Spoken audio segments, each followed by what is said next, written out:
Clinical chemistry, electrochemistry, and electrophoresis. So in electrochemistry, it kind of encompasses four different areas. Potentiometry, which is the measurement of pH, PCO2, and electrolytes in whole blood, serum, plasma, and urine using ion-selective electrodes. It's a direct measure of the electrical potential due to the activity of free ions. And it's sensitive toward individual ions. So if we run patients' blood work and we want to see how much potassium is in a sample, this is what we would use for that. How much carbon dioxide, what the pH is of a particular sample, or if we want to do like sodium levels, that's what we would kind of use here. Amperometry is the determination of metal ions present in a solution. It measures electrical current rather than potential. Coulometry is the measurement of chloride concentration. Polarography is the measurement of trace metals, primarily in drugs. In order to understand how these different ions are going to be measured, we need to know a little bit more about an electrochemical cell. So this is a schematic drawing of an electrochemical cell. There's two half cells and a salt bridge that connects them. So here we have the anode side. Anodes have a positive charge because they attract the negatively charged anions. So if you remember what an anion versus a cation is, anions are ions with a negative charge, cations are ions with a positive charge. So if we look at sodium, sodium in its ionic form is Na+1, so that would be a cation. And chloride in its ionic form is Cl-1, so that would be an anion. So if we have anions, like chloride, anions would be attracted to the negatively charged anode, while cations would be attracted to the positively charged cathode. So the anode has the negative charge, the cathode has a positive charge, opposite charges attract. So if we have a negatively charged anion, it's going to be attracted to the positively charged anode. If we have a positively charged cation, it's going to be attracted to the negatively charged cathode. There are two main types of cells in clinical chemistry, so galvanic cells and electrolytic cells. For galvanic cells, there is a spontaneous flow of electrons from electrodes with lower electron affinity. Electrons pass through an external meter to the cathode, and that liberates hydroxide ions, and the reaction continues until the cell is dead. For electrolytic cells, current is forced to flow through the dead cell by applying external electromotive force. When we talk about half cells, the two reactions must be coupled, and one reaction must be compared to the other in order to measure electrochemical activity of the half cell.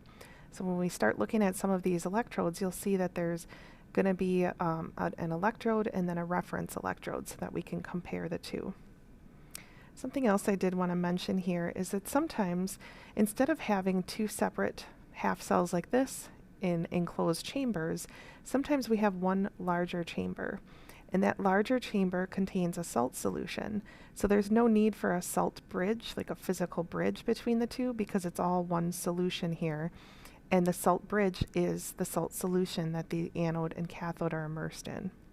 That's something that we're going to see when we talk about pH. So ion-selective electrodes are designed to be sensitive toward individual ions. This allows us to determine potassium, sodium, and other types of concentrations of ions in patient samples. A pH electrode has an indicator or hydrogen redox electrode, and it has a hydrogen-sensitive tip. So here you can see at the bottom, it's a hydrogen-sensitive tip. The arrows are kind of misleading, so hydrogen doesn't actually flow through the glass tip. The glass tip is surrounded by a gel layer, and that gel layer is continuously decomposed as this instrument is used. So after many, many, many years, these are no good anymore because all of this glass has been dissolved away.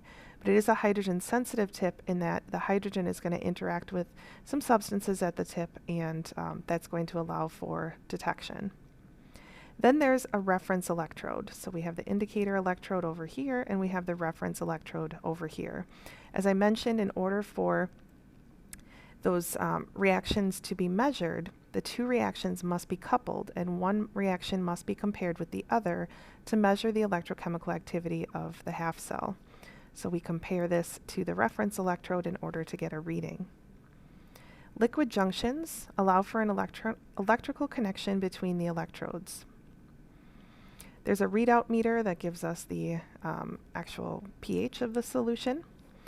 And then the Nernst equation is the calculation of the reduction potential of a reaction from the standard electrode potential. So when we have a reduction potential here, it can be measured using that Nernst equation.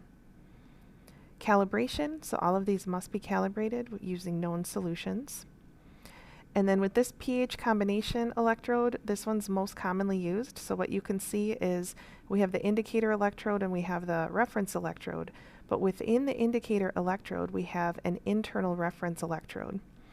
And the most common internal reference electrode that we have is the silver chloride electrode here.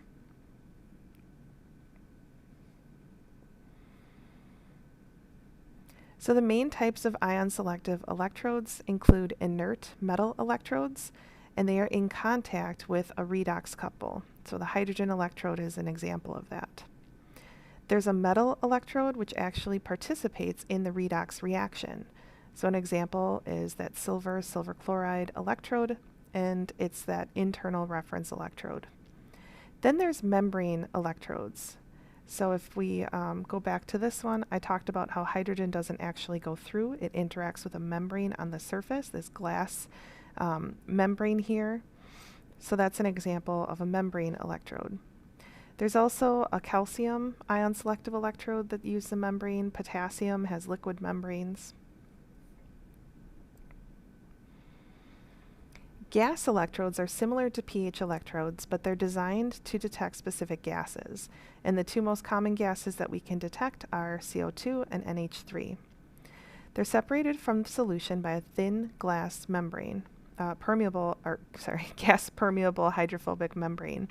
So instead of the hydrogens, like we talked about with the pH indicator, just staying on the outside, these membranes are actually permeable to the gas.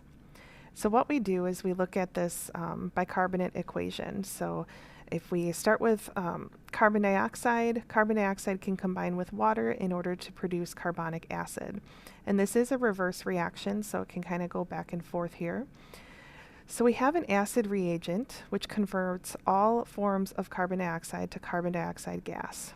So we have this acid reagent out here that's going to convert it to, like if we have acid here, it's going to push the reaction in this direction. So now we're going to liberate this carbon dioxide gas. The carbon dioxide gas can float through this gas permeable membrane, and then it goes into an alkaline reagent. So on the inside of here, we would have sodium bicarbonate.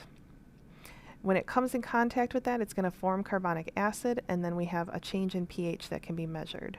So there's a pH electrode that picks up on that change of pH. Enzyme electrodes are kind of similar. So we have an ion selective electrode that's covered by immobilized enzymes. So here you can see that there's substrate on the outside. The substrate is going to diffuse through this semi-permeable membrane and come in contact with these fixed enzymes. These enzymes are going to create a product.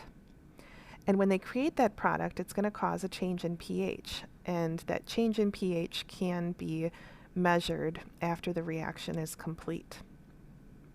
Examples of these include urease for the detection of urea and glucose oxidase for the detection of glucose.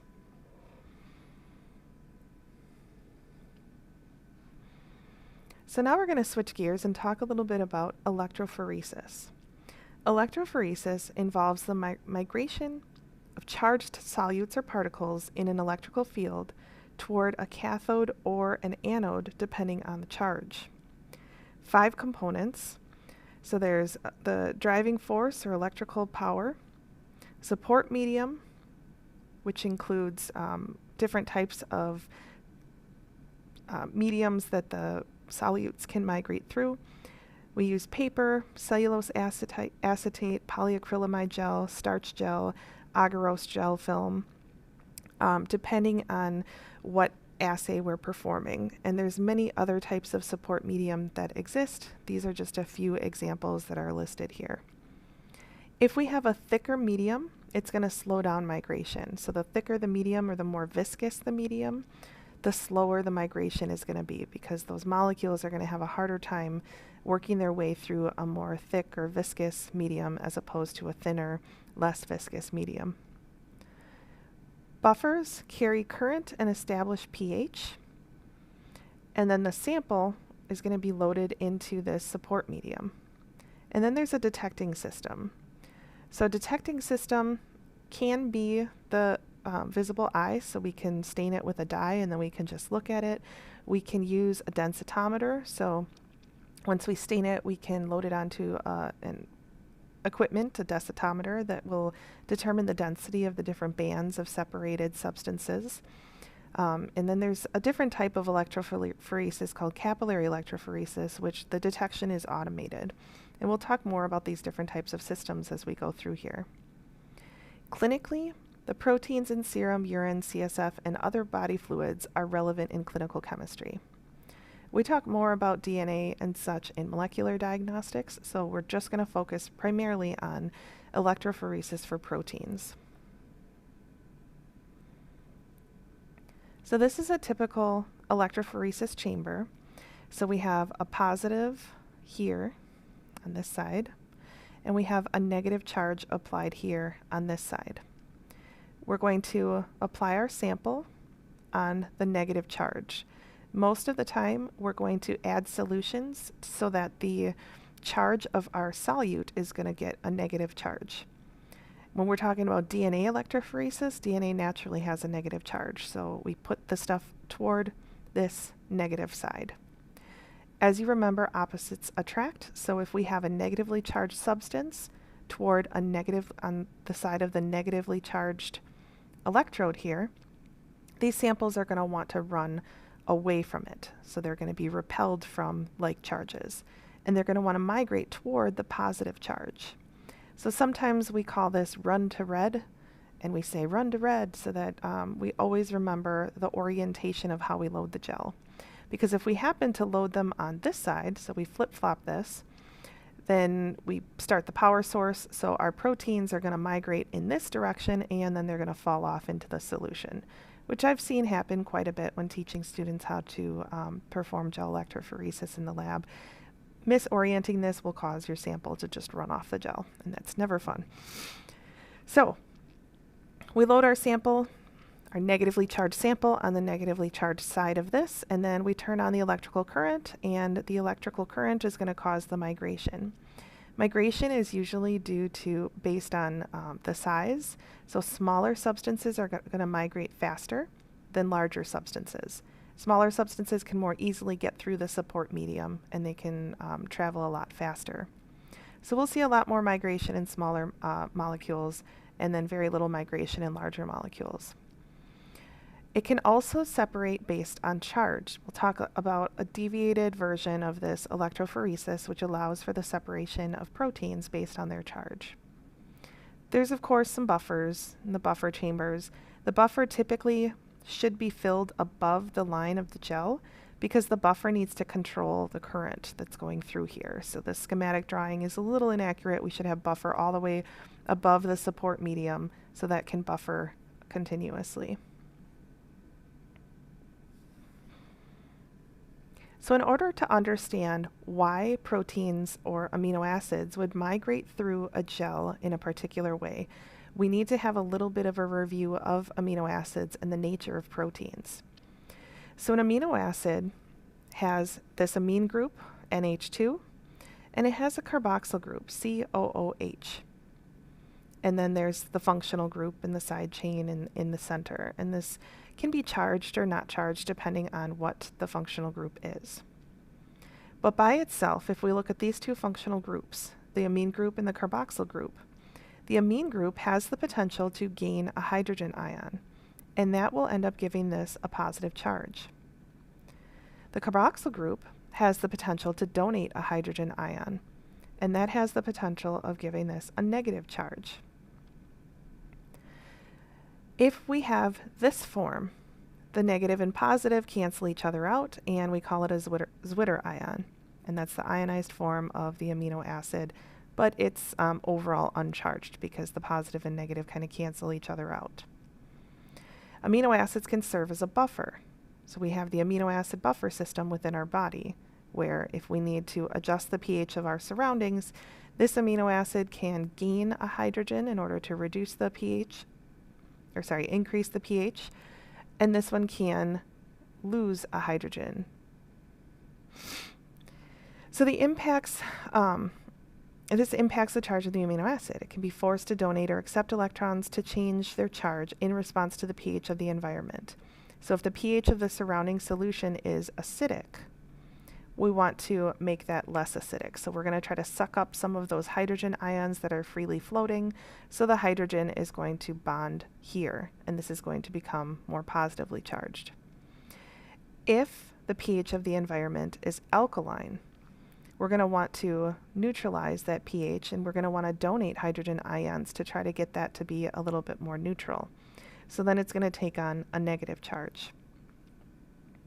Charge interactions are going to cause proteins to fold into functional quaternary structures. So if we look at one amino acid, yes, it has this capability, but in a protein, that's many amino acids that are linked together. And all of these side chains, like we talked about, have different functional groups on them, and some of those functional groups will have a charge. All of the charges involved in these amino acids are going to interact with each other and cause the folding of the protein into its quaternary structure. So if you remember, primary structure is the sequence of amino acids. Secondary structure has to do with how the amino acid or the polypeptide chain is going to fold in a two-dimensional way. So we have beta sheets or alpha helices. Then we go into the tertiary structure, where it's going to charge interactions and hydrophobic interactions are going to actually fold it into a three-dimensional structure. And then quaternary structure is when we have multiple tertiary structures coming together to form a functional protein. So those charge interactions are going to cause the protein to fold. So if we change the charge of the protein, we can denature it. So if we change the charge, because we're changing the pH, we can denature the protein, and the protein can unfold. This is why enzymes are functional at a particular pH range. Each amino acid has an isoelectric point. The isoelectric point is that point when the amino acid has no net charge. So I talked a little bit about this before. So here we have the cationic form, and we have a very low pH. So in an acidic environment, it's going to want to absorb some of those hydrogen ions from the environment, and when it adds a hydrogen, it's going to get a positive charge. So this is the cationic form of this amino acid. But eventually, when we change the pH to more of a neutral point, we're going to reach that isoelectric point. So the system is going to be gaining and losing or donating those hydrogen ions at an equal pace. And then we'll have a positively charged amine group and a negatively charged carboxyl group, and those two are going to cancel each other out. And that's where that Zwitter ion is formed. So that's at the isoelectric point. It's the pH at the point of the environment where that amino acid has no charge. Then if we keep going into higher pH ranges, we're going to want to donate all of the hydrogens to the environment to try to neutralize the pH. So it's going to start losing the hydrogens, and it's going to take on a negative charge. So that's just talking about one amino acid and what happens when we change the pH of that amino acid. Many amino acids come together to form a protein, though, and each protein as a whole can take on a positive, negative, or neutral charge, depending on the pH of the environment or the surrounding buffer.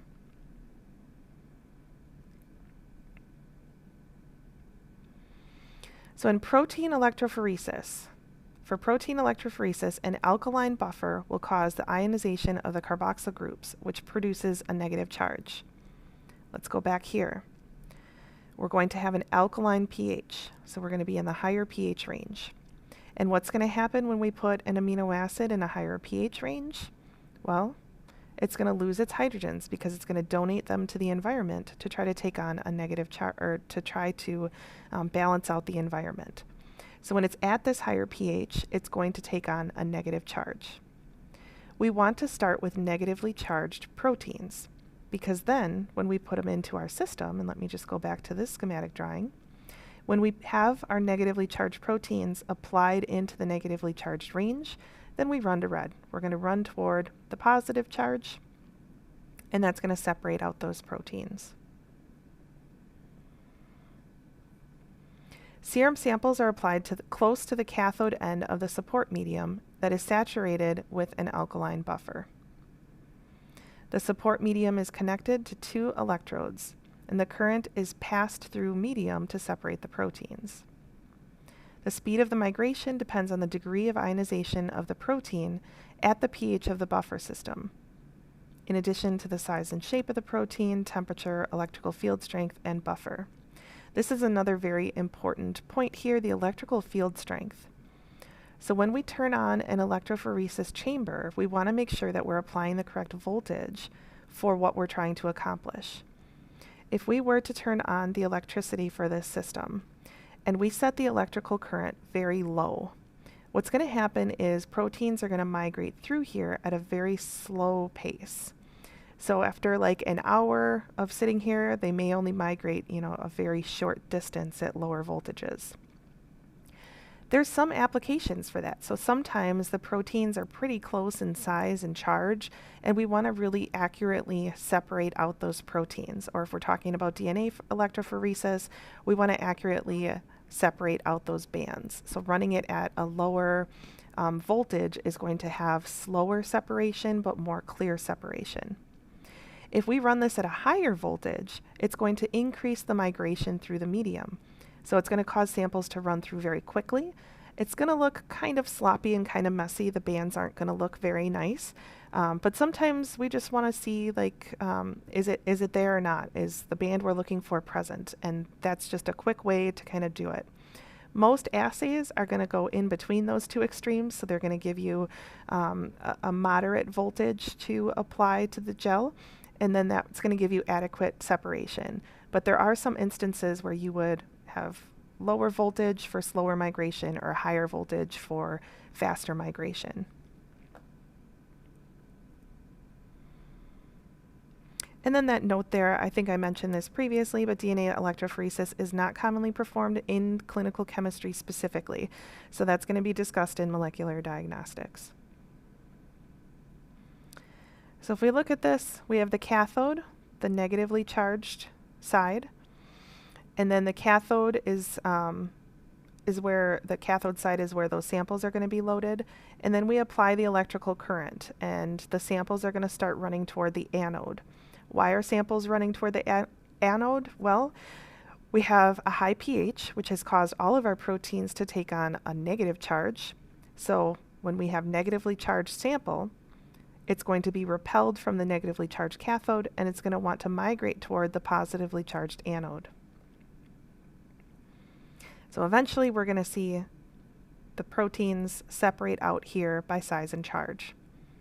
So those that have a more strong negative charge are going to migrate farther, and those that are smaller are going to migrate farther.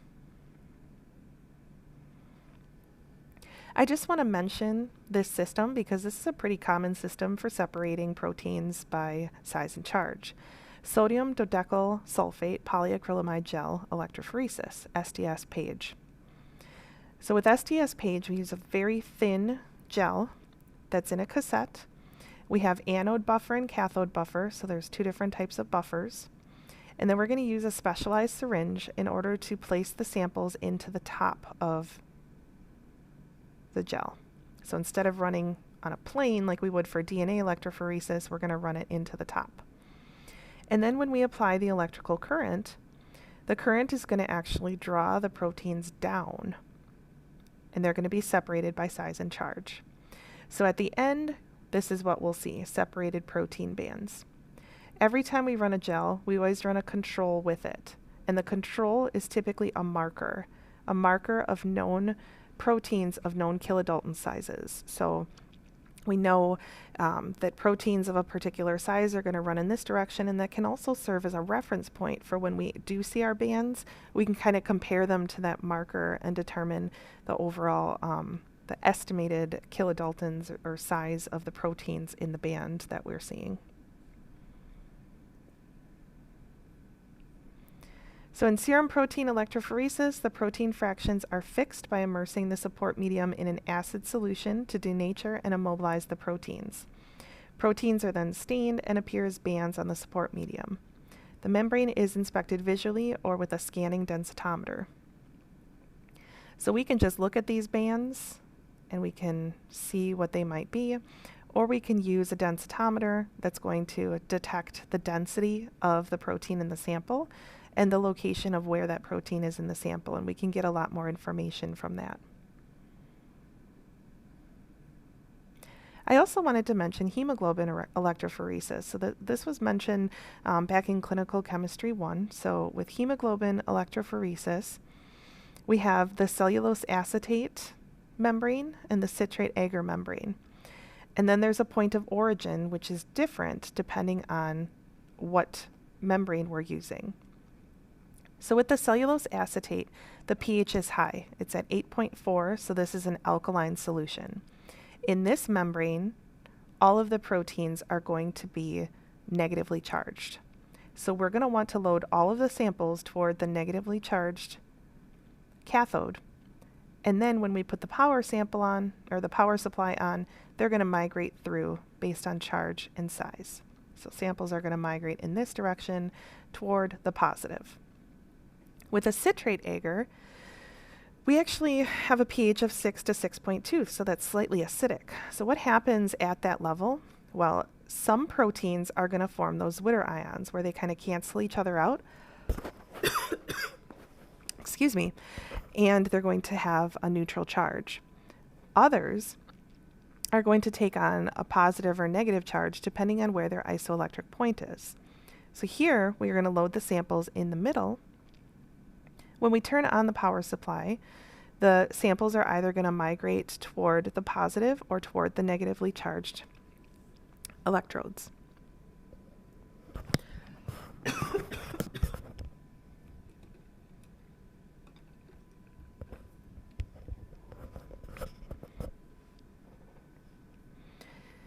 So there's different types of electrophoresis that exist.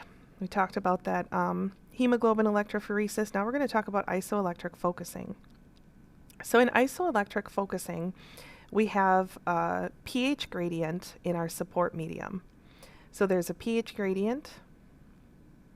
And you can see pH from 3 all the way up to 10. And this is our gel. So this is our support medium.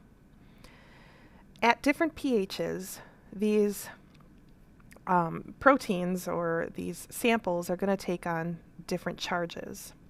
So when we put them all at this neutral pH, some of them are going to migrate up toward this area. Some of them are going to migrate down toward this area. So they're going to migrate until they reach their isoelectric point.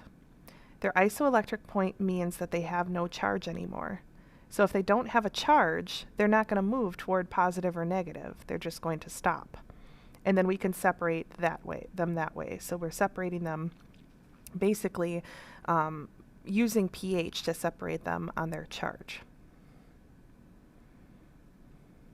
Then we have two-dimensional electrophoresis. In this system, we're going to take some protein extract and then we're going to put them on one of those membranes that we just talked about, these pH gradient membranes. And that's going to allow for the separation of the proteins by their isoelectric point. Then we're going to take this gel and overlay it onto SDS page, and then we're going to run it on SDS page, and that's going to separate by size only. So now we're going to have the separation of the proteins by their isoelectric point and also by size. So gel electrophoresis for DNA is going to separate the bands of DNA by size. Electroendosmosis is the movement of buffer ions in solvent relevant to a fixed support. So polyacrylamide gel has no charge, thus it's best at eliminating that end osmosis, and that's what we primarily use for protein separation. Immunofixation electrophoresis involves antibodies that are added after migration, and that's followed by staining.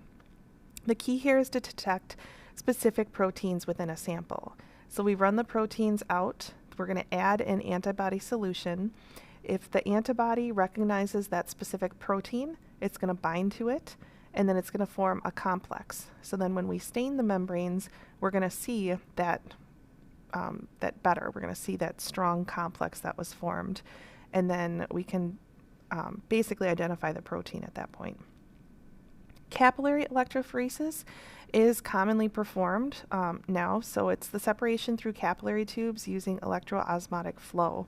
So this is just a simple schematic of what a capillary electrophoresis would look like. So we have this well plate, and there's all different samples in each one of these different wells. And then we have a capillary array, and the capillary is going to suck up the sample, and once it's in the tube, substances within the sample are going to migrate through in a similar way based on charge, electroosmotic flow, and such, and then it's going to come through the tubes and go through a detection window. So we can get a lot more information about what's in that sample, and we can compare many samples and run many samples at a time using capillary electrophoresis. So once we're done with electrophoresis, sometimes we transfer our electrophoresis to different membranes so that we can get some different information from them. So if we run electrophoresis on a protein and we want to identify that protein, we can do it through that immunofixation, but immunofixation leaves the protein in that membrane. So it's not going to transfer it anywhere, it's going to leave it in that membrane, and that has to be evaluated pretty quickly. So we do the immunofixation, we stain it, and then we're going to look at it visually or using a computer. But sometimes, once we separate the bands of either DNA or protein, we're going to transfer that DNA and protein to another membrane, and then we're going to treat that membrane a certain way or evaluate that other membrane and look for different patterns on that membrane. Some of the reasons for doing this, well, the second membrane is a little bit more stable. So the first membrane is a medium, it's kind of gel, so it allows for that separation. But then once it's separated, if that gel dries out, everything can kind of get messed up. Sometimes the gel itself still has some charge to it or differing pH that's going to cause some additional migration to happen, and we don't want that to happen. So if we transfer the material to another membrane, it basically fixes it on that membrane. It's not going to migrate, it's not going to move. The bands are where they were when you ended the electrophoresis step, and we can evaluate that second membrane a lot easier. It's a lot more stable, and we can store it for a longer period of time. So some examples of post-electrophoresis blotting include the southern blot, which is transferring DNA fragments from a gel to a nylon paper. The northern blot, this is a typo, let me just fix this right away because I don't want this to be confusing. RNA fragments, there we go. So the northern blot is transferring RNA fragments from a gel to a nylon paper. And then the western blot is a little different. So western blot, we run the gel on SDS page, or the samples on SDS page, to separate out those proteins. And then we're going to transfer this to a membrane, and then we're going to treat that membrane with antibodies, and those antibodies are going to be labeled with something. So sometimes it's just an enzyme dye type label, sometimes it's a fluorescent label, but there's a labeled antibody. And if the antibody recognizes one of the specific proteins on there, it's not going to bind directly to the gel like you would see in immunofixation electrophoresis. It's going to bind to the paper that we transferred those proteins to. And this nitrocellulose sheet is a typical paper that we would transfer that to. So then if the antibodies stick to the paper, we're going to be able to take a picture of it and then develop it, and then we can see the bands, and they're all labeled so that we can identify what bands they are.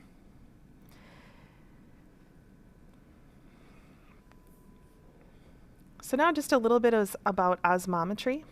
So osmometry measures the concentration of solute particles in solution, or the osmolality, by evaluating one of four properties of the solution.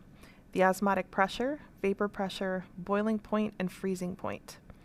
Clinically, the freezing point depression or vapor pressure depression are measured. So a freezing point osmometer, the sample in a small tube is lowered into the chamber with a cold refrigerant that's circulating from a cooling unit. A thermistor is immersed in the sample. A wire is used to stir the sample until it's cooled to several degrees below its freezing point. So we're trying to keep this solution in liquid state by cooling it to below its freezing point and continuously stirring it.